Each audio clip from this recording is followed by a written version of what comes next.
The iconic Kevin Costner movie Paul Newman turned down. This was a much better part.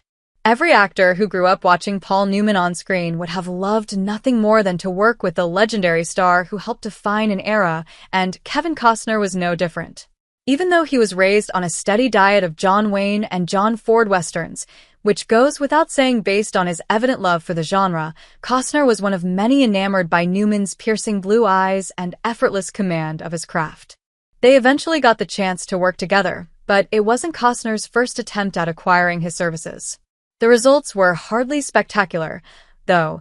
Even if Luis Mandoki's romantic drama Message in a Bottle was a resounding success that made its budget back almost 4 times over from cinemas.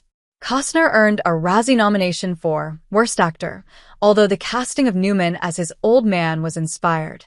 The two carried themselves in a similar way, bore a passing resemblance, and shared several mannerisms that made them entirely believable as father and son, matters that were admittedly helped by the veteran being seemingly incapable of delivering a subpar performance.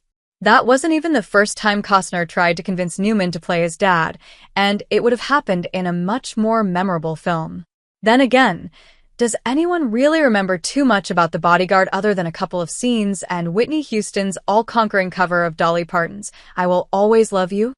The romance was the second highest-grossing release of 1992 behind only Disney's Aladdin, scooped 2 Academy Award nominations for Best Original Song, and spawned the best-selling movie soundtrack of all time.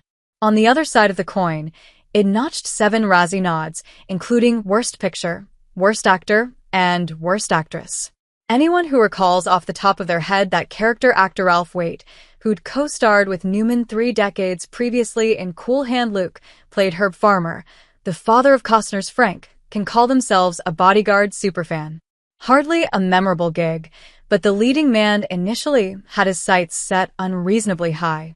I wanted Paul to play my father in The Bodyguard, but he couldn't do it, and I'm glad now because this is a much better part.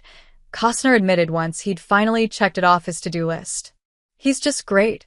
I've been a fan of his for years, and to finally get to work with him was a big high, and actually, I think we're a good match physically. I think he looks like my dad.